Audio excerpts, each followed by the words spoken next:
i chi am y cyfle i rannu'r trysor diweddar yma efo chi. Mae o wedi cynhyrfu criw bach ohona ni ac mae'n braf i rannu fo efo chi. O'n i ddim ddylwn ni galw nhw yn llythyrau coll R Williams Parry fel y cyfryw. Bu nhw rioed ar goll. Os rhywbeth cael ei gadw yn rhy saff ddaru nhw. Llythyrau wedi sgwennu gan Bardd yr Haf i Silin ydyn nhw, a mi cadwodd Silin nhw yn ofalus iawn iawn. A dyma nhw yn fan hyn, pentwr o 10 ar 20 ohonyn nhw, efo'r cyfeiriad cynlas Llanderfel Corwen ar y cyntaf. Ond sut ddiso nhw i'n dwylo ni? Wel, tua 2 flynedd yn ôl bellach, mi ath criw ohona ni ar daith gerdded i Dan y Grisia. A dyma gael yn arwain heibio tŷ Meredith Evans a Gwyn Tomos ac oedd llechen ar bob un o'r tai yma. Ond pen ddiso ni afallon, do na ddim llechen i nodi cartre Mary Silin a Silin Roberts. A dyma fynd y chwmpas i gywiro hyn. Ac yn wir pen ddoth y diwrnod dadorchuddio, mi ddoth na 100 o bobl ynghyd. A dyma ni'n sylweddoli bod na gylch go fawr o bobl efo diddordeb yn y ddau yma o 'di cyfrannu cymaint at y WE. Felly dyma ceisio canfod rhagor o wybodaeth amdanyn nhw. O'n i'n gwybod rhywfaint am Silin a bod yn Heidi wedi sgwennu cofiant iddo fo, ond wyddwn ni ddim byd am Mary Silin. A wrth i mi roid enwau'r dair i chi, Iona Price di'r gyntaf sy'n byw yn Han y Grisia a'i theulu hi 'di ymwneud â'r WE ar hyd 'i oes. Ac yna Luned Meredith, merch Alun Llywelyn Williams, oedd yn athro efrydia allanol ym Mangor ar y pryd. Ac mi oedd Luned yn cael ei gwarchod gan Mary Silin, felly mae hi efo atgof personol o Mary Silin. Ac yna mina, efo'n Haid yn weithgar efo'r WE ac yn olygydd i cylchgran nhw lleifer am 20 mlynedd. Oedden ni'n gwybod y bydda dipyn o hanes Mary a Silin yn archifa'r WE ym Mangor, felly dyma fynd ar ôl yr rheini. Ac yn anffodus, fod yr archifa wedi bod yno ers 20 mlynedd, doedd na neb wedi catalogio nhw, wedyn doedd gyda ni'm hawl i fynd ar eu cyfyl nhw. A felly mi oedd yna flwyddyn gorwystredig, ond yn y diwedd oedd yr archif angen lle, a mi wnaed trefniant rhwng yr archif ac addysg oedolion, a mi drosglwyddyd yr archif yn ei chyfanrwydd, sef dros 100 o focsys i ofal addysg oedolion, a da ni'n diolchgar iddyn nhw am roi cartre iddo fo. Ac yno roedd llythyrau R Williams Parry. Ac y trefniant ydy bod y dair ohonan ni yn cael mynd yno, dod ar ryw hanner dwsin o focsys ar y pryd, mynd drwydyn nhw, mynd yn ôl a cael mwy o focsys. Felly dros gyfnod y clo, mae o wedi gweithio yn reit dda gan bod gynnon ni'r amser a'r hamdden i wneud hynny. A'r gobaith ydy y bydd rhywun yn gwneud traethawd ymchwil neu gwaith ymchwil go iawn ar yr archif yma, achos mae'n archif hynod o arbennig. Mae'n archif gyflawn o 1925 tan yn ddiweddar. Ydych chi'n cael enw bob dosbarth, bob tiwtor, pawb oedd yn mynd i'r dosbarthiadau. Ac beth gynnach chi mewn ffordd ydy archif unigryw o gyfnod arbennig yn hanes Cymru neu hanes Gogledd Cymru, lle oedd gan bobl gyffredin fynediad i addysg prifysgol yn eu pentrefi hunan. Ac yn hanes y WE, dwi'n meddwl bod rhanbarth Gogledd Cymru yn un arbennig oherwydd yr gweithgarwch mawr. Ac yn Sir Gaernarfon ei hun, rhwng 70 o gang hynna. A pobl hyn a mi yn cofio fel o'na ddosbarth ym mhob un pentref. Felly mae yn archif arbennig. Ond i fynd yn ôl at y llythyrau yma, mis Mai dwytha, mi gefis i neges gan Iona yn dweud bod hi wedi dod o hyd i 2 lythyr gwreiddiol gan neb llai nag R Williams Parry. A dyma i dweud, mae rhaid ti weld nhw, a mi roi amlen i ti hefyd, achos mae yna lythyrau diddorol iawn gan Llion wedi sgwennu o'r rhyfel, ac mae werth darllen heina. A pen agoris i'r amlen a darllen y llythyrau, oedd yn amlwg bod yna sgwennwr prif brofiadol wedi sgwennu nhw. Ac yn raddol, mi nath o wawrio arna ni, mae pwy oedd Llion, ond R Williams Parry. Felly, o'na gynnwr bod yna 10 llythyr ar 20 o yn llaw y Bardd. A pam yr enw Llion, mae rhai wedi awgrymu a'i oherwydd y sensor oedd hyn, wel dos o ddim ôl sensor ar y llythyrau, does na'm byd wedi groesi allan.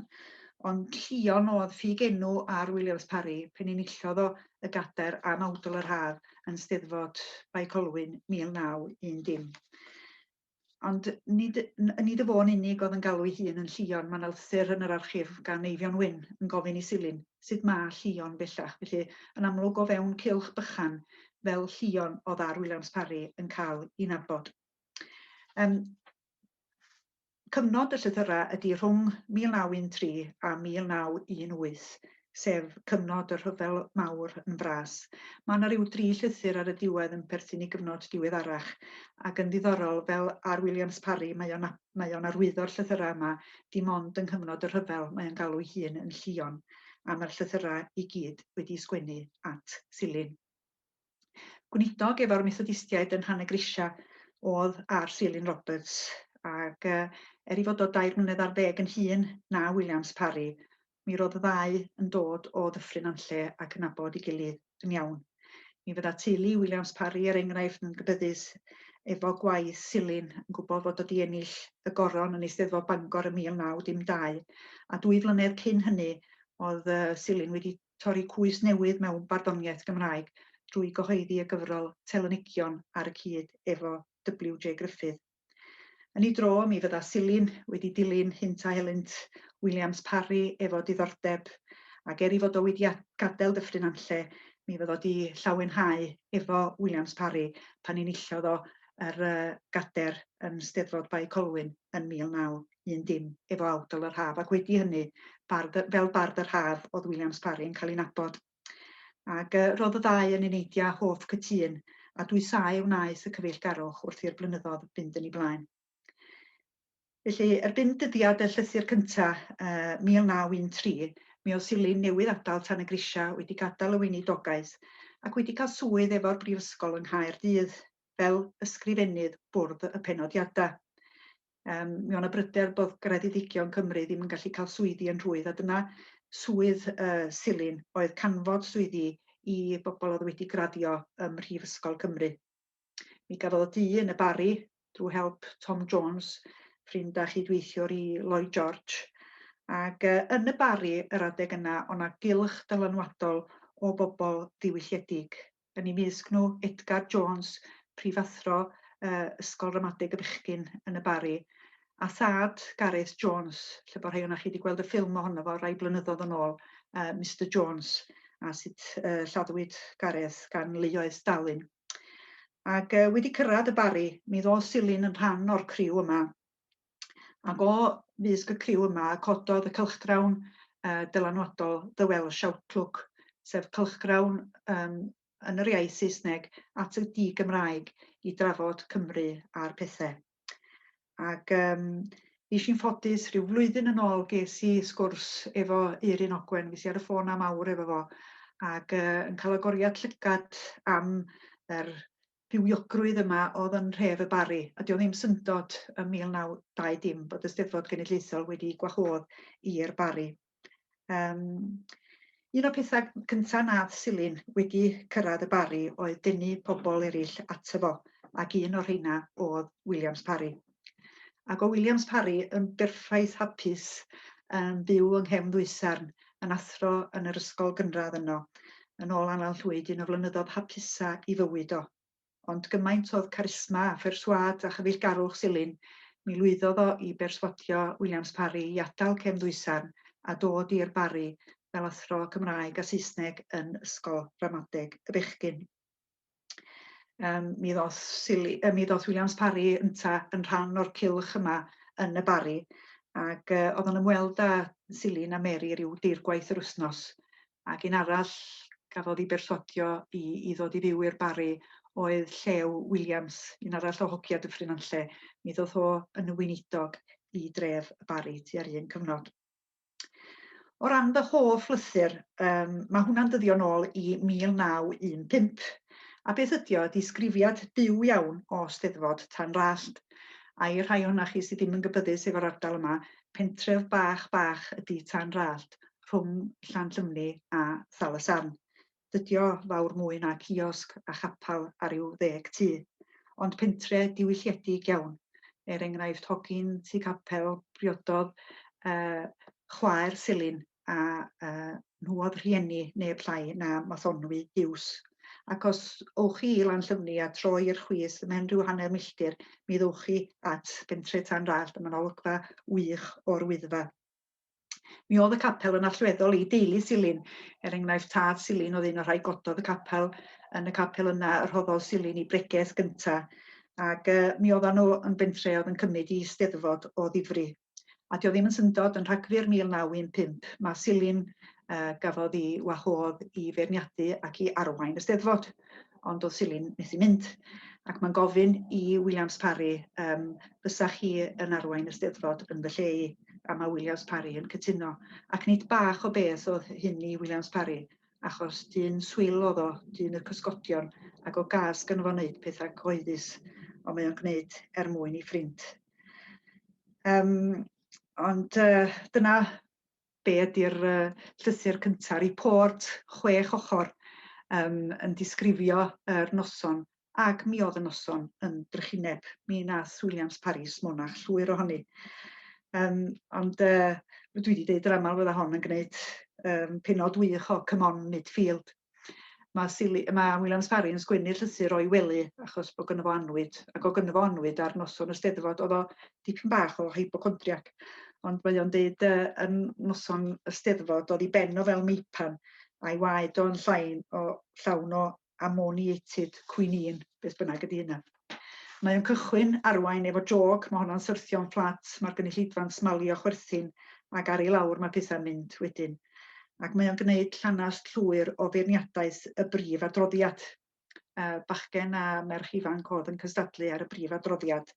Ac mae Williams Parry yn penderfynu rhoi dy wobr i'r bachgen, achos iddo fo anghofio eiria fo sydd wedi dal ysbryd y darn ora. Ac mae'n deud wrth gwrs ystaf fod i anghofio darn ohoni mydda hynna yn drychineb, ond fo sy'n cael y wobr gyntaf. Ac mae'r gynulleidfa'n ymateb ac yn dweud, mi nath o anghofio, mi anghofiodd o bennill gyfa o'r gerdd. A mae Williams Parry'n gorfod meddwl yn sydyn ar ei draed ac yn dweud, wel, yn yr achos yna, well i ni wobrio yr ferch, ddaw y ferch ymlaen i dderbyn y wobr. A mae'r ferch yn dod i'r sedd fawr, ac mae'n dweud, mae'n amlwg nad ydw i'n deilwng o'r wobr yma. Felly dwi'n gwneud y peth anrydeddus ac yn trosglwyddo'r wobr i'r llanc ifanc. A mae Williams Parry'n cytuno be arall mae o, a mae o'n gofyn i'r llanc ifanc ddod ymlaen. A mae o'n sefyll yn y gynulleidfa ac yn dweud, wel, yn amlwg nes i ddim plesio'r beirniad, nes i berfformio'n drychinebus, felly dwi'n gwneud y peth anrydeddus a trosglwyddo y wobr yn ôl i'r pwyllgor. Wel, erbyn hyn mae Williams Parry eisiau'r llawr i lyncu fo. Ac ar y diwedd mae y cadeirydd yn codi ar ei draed ac yn diolch iddo fo ac yn dweud, wel, fel gwyddoch chi, Silin oedd i fod i arwain y noson, ond mi anfonodd Williams Parry yn ei le fo. Ac mae wedi gwneud joban lled dda ohoni. Ac fel da ni'n gwybod yn y busnes yma, mae rhaid i bawb ddechrau yn rwla. A mae Williams Parry yn ychwanegu ha, achos mae'r gynulleidfa'n chwerthin. Ac mae o'n llythyr digri, mae'n llythyr annwyl, mae'n llythyr cynnes, ac yn datgelu'r cyfeillgarwch oedd rhwng Silin a Williams Parry. A dwi'n meddwl bod Williams Parry wedi mwynhau i sgwennu fo, ac yn sicr fydda Silin wedi mwynhau i ddarllen o. A dim ond Cymro neu Gymraes fysa yn gallu ymdeimlo ar embaras fysa y fath achlysur wedi i beri mewn Steddfod. Ond be mae'r llythyr yn neud ydy rhoi cip bach i ni ar hiwmor heintus Williams Parry, a falle bod ni ddim cael digon o hyn. Da ni'n meddwl amdano fel person mor ddifrifol. Dyddiad y llythyr ydy Rhagfyr 1915. Ac emergency gwirioneddol yn rhan rall yr adeg yna ydy rwy'n yn gwneud camgymeriad yn y brif adroddiad. Ond o fewn 3 mis, mae mater go wahanol. Mae gorfodaeth wedi dod i Brydain ac mae'n rhaid i ddynion pob dyn rhwng 19 a 45 oed gofrestru efo'r fyddin. A dyma bellach ydy emergency gwirioneddol. Mi gewch chi ddarllen hanes y cyfnod yma yn fanwl yng nghofiant gwych Alan Llwyd. A gyda llaw, does na'm byd yn y llythyrau yma sy'n gwrthdeud unrhyw beth mae Alan Llwyd yn ei ddeud yn ei gofiant o, ond bod o'n taflu mwy o oleuni ar y cyfnod yma ynglyn â'r rhyfel. Mi bechodd Bardd yr haf drwy symud llety a pheidio rhoi gwybod i'r awdurdodau am hynny, sydd ddim yn gamgymeriad mawr, ond wrth gwrs mae'r fyddin yn edrych arno fo fel ymgais i osgoi gwasanaethu yn y fyddin. Mae'r bardd ar ei ffordd i'r Third Welsh ac mae Edgar Jones yn poeni'n ddifrifol ac yn deud wrth Silin ewch i chwilio amdano fo. Mae Williams Parry bwrdu. A mae Silin yn mynd i weld o a trio cyfleu difrifoldeb y sylfa a deud mae rhaid i chi adrodd i'r awdurdodau a rhoid eich cyfeiriad, a dyna sy'n digwydd. Gyda llaw, mae'r rhyfel yn cael cryn dylanwad ar griw y Welsh Outlook. Enghraifft, mae Silin ac Edgar Jones eisiau cofrestru fel milwyr, mae Silin yn cael ei wrthod gan yr awdurdodau oherwydd ei iechyd, ac mae o'n cael swydd mewn swyddfa a'i waith o ydy canfod Cymru fysa'n gallu bod yn swyddogion yn y gatrawd Gymreig. Mae Edgar Jones yn cael ei dderbyn, ac wedi hynny fel Major Edgar Jones mae'n cael ei nabod. Mae Tom Jones wrth gwrs yn chwarae'r rhan allweddol fel un o weithwyr Lloyd George, ac mae'r parchedig llew G. Williams, y gweinidog, yn cofrestru fel gwrthwynebydd cydwybodol. Mae un o staff ysgol y bechgyn yn cael ei ladd ar faes y gad, ac mae Williams Parry yn canfod ei hun yn filwr. Yn hytrach na gweld ei gyfaill yn mynd i'r Third Welsh, mae Silin yn dwyn perswad ar yr awdurdodau i dderbyn Williams Parry i'r OCT, sef yr Officers Training Corps. Ac mae Silin mewn llythyr at ei wraig yn deud, ond dyna fo, be wyr y Saeson ddiawl am fardd yr haf, nid ydym yn cael triniaeth arbennig o gwbl i fod o'n gystal bardd. Ond ydy Williams Parry ddim yn hapus yn yr OCT. Dwi'n meddwl sa un edrychiad ar Williams Parry yn dweud chi na doedd na ddim deunydd swyddog yna fo, prin fod na ddeunydd milwr. Ond ar gefn un o'r llythyrau yma, mae yna nodiadau yn llaw Williams Parry, ac da chi'n cael cip ar be oedd hyfforddiant fel swyddog yn ei olygu. Enghraifft, mae yna ddisgrifiad graffig o sut i dagu gelyn nad ydi o wedi cael ei ladd. Y frawddeg ydy always explain that when he is taking the final pressure, yn ydi y milwr lle, he must restrain the breathing. A mewn brackets, tip, just tell the man to listen to his watch ticking. Da chi'n cael rhyw fath o ymdeimlad be oedd Williams Parry yn gael yn hyfforddiant yn ogystal â trin y bidog a'r gwn, bod o'n gorfod cymryd nodiadau fel hyn. Ac mae'n anhygoel meddwl bod rhywun mor sensitif a Williams Parry wedi gorfod mynd trwy hyn. Mae o'n dal yn anhapus ac yn crefu ar Silin yn y llythyrau i'w helpu fo i newid catrawd. Medda fo, dwi fi ddim am fynd i'r angau yng nghwmni'r cocnis. Yn ffodus, mae Silin yn llwyddo i'w helpu fo i symud catrawd i fod ymysg y Cymru. Ond oherwydd i iechyd sef i olwg gwael o, dydy Williams Parry ddim yn gorfod mynd ar faes y gad a gwaith clerigo mae o'n wneud mewn swyddfa trwy amser y rhyfel. Ac o'n i'n teimlo i fod o'n eitha lwcus, ond wedi darllen y llythyrau yma, da chi'n cael ymdeimlad o gymaint o bryder ac ofn dyddiol oedd Williams Parry yn gorfod i ddiodda. Unwaith bydda fo yn cael y medical a cael ei basio'n A1, fysa fo'n syth i Ffrainc. Ac amcangyfrif o gyfartaledd bywyd swyddog yn y ffrynt yr adeg yna oedd 6 wythnos. Felly i bob pwrpas mi oedd hi'n ddedfryd o farwolaeth, ac ofni yr adroddiad yna mae Williams Parry yn ddyddiol. Ac o'n i doedd o yn ymhel ac angau yn gyson. Byddwn i'n dweud na fod i Siegfried Sassoon neu Wilfred Owen y Cymru ar ei sgwydda fo mae'r cyfrifoldeb o roi ar gerdd wewyr y rhyfel. Enghraifft, yn y pentre fi yma ym Mhen y Groes, Englyn Williams Parry sy'n na, yr enwoca am hwn i, a lle mae o'n cyfarch y gofgolwng o gofadail gofidiau tad y mam, tydi mwy trwy'r oesau, ddysgu ffordd i ddwys goffau yr hwyg o golli'r hogia. A mae o'n dal mewn llinell wewyr y rhyfel mawr, yr hwyg o golli'r hogia. Blwyddyn y llythyr yma, 1917, oedd blwyddyn marw Hedd Wyn, ac Williams Parry ydy awdur am hwn i y cerddi enwoca y bardd trwm dan bridd tramor, y dwylo na ddidoli rhagor, y llygaid dwys dan dwys ddor, y llygaid na all agor. Mae o'n rhan o'n cynysgaeth ni fel cenedl yr englynion coffanna i Hedd Wyn. A mi gollodd Williams Parry sawl cyfaill a pherthynas yn ystod y rhyfel. A dwi'n i'n maint oedd o'n costio i Williams Parry i sgwennu y cerddi hyn. Ar un olwg mae o eisiau cyfleu erchyllder y rhyfel, ac eto mae o'n gwybod nag at rieni y milwr mae'r gerdd goffa'n mynd. Wedyn mae o'n falans reit anodd i'w gael, fyddwn ni'n dweud. Ond fel mae Alan Llwyd yn dweud, mi oedd y cyfnod yma yn gyfnod cynhyrchiol iddo fel bardd. Ac yn un o'r llythyrau hyn, mae o'n trafod y gerdd Mater Mea, sef myfyrdod ar sut y byddai ei fam o'i hun yn ymateb, ta hi'n cael newyddion bod ei mab i wedi marw. Fel hyn mae'r gerdd yn dechrau.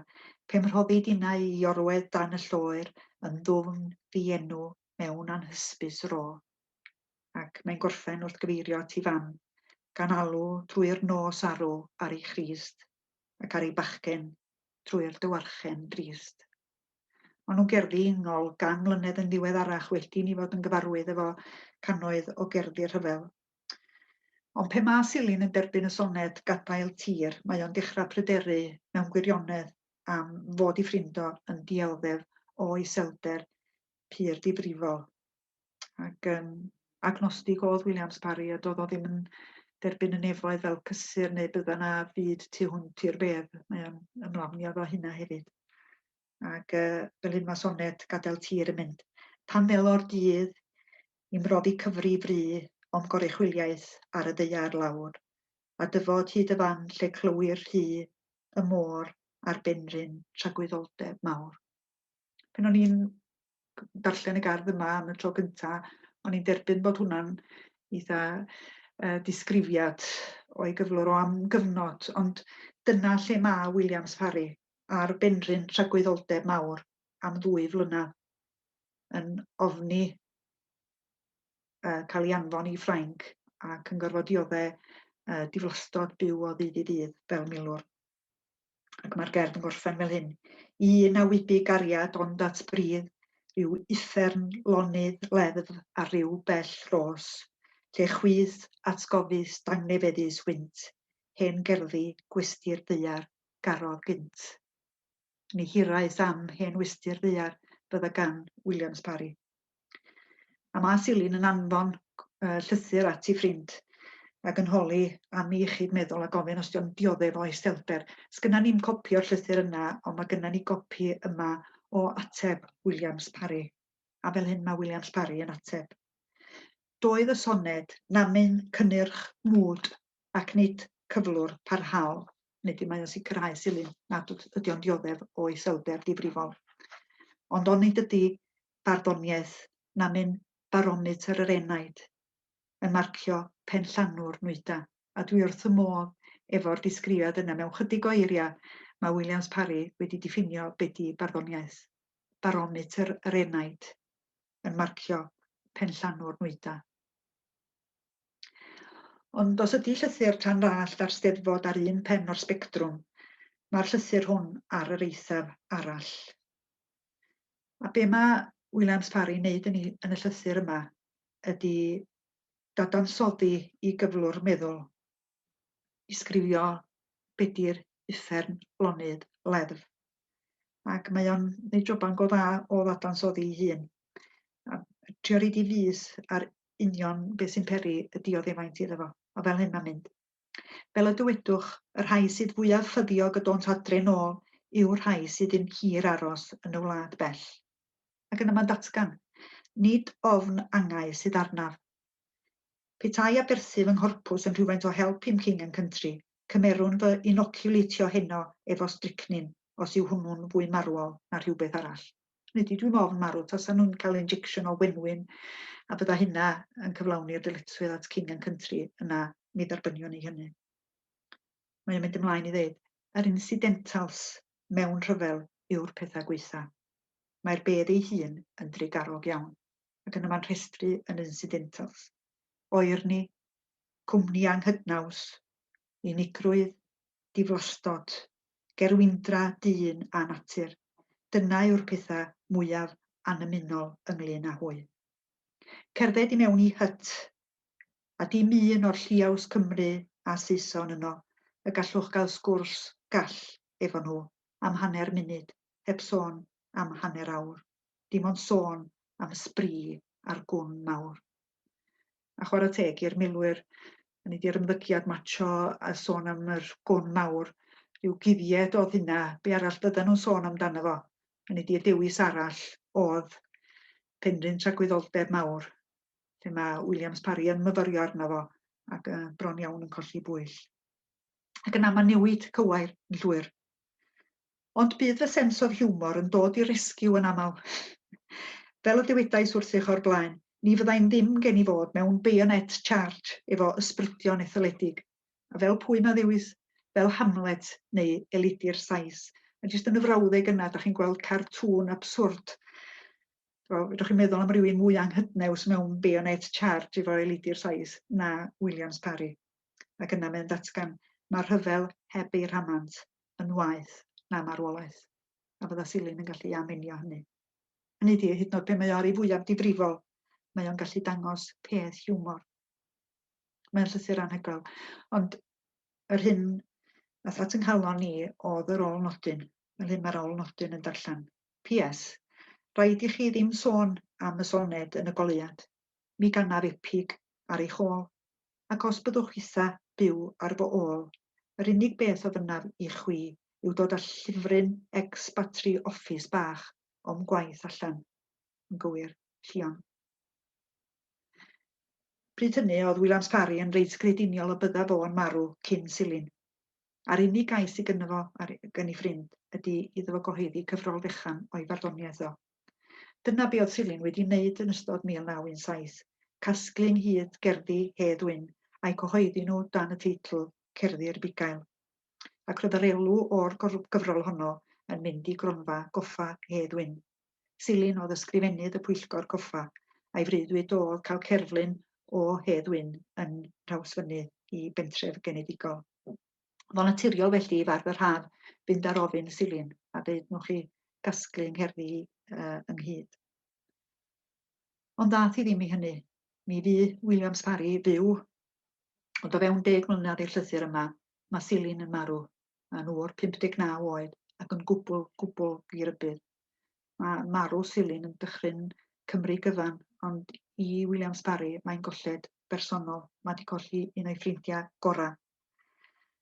Ac mae o yn cyflawni'r addewid yn yr ôl nodyn.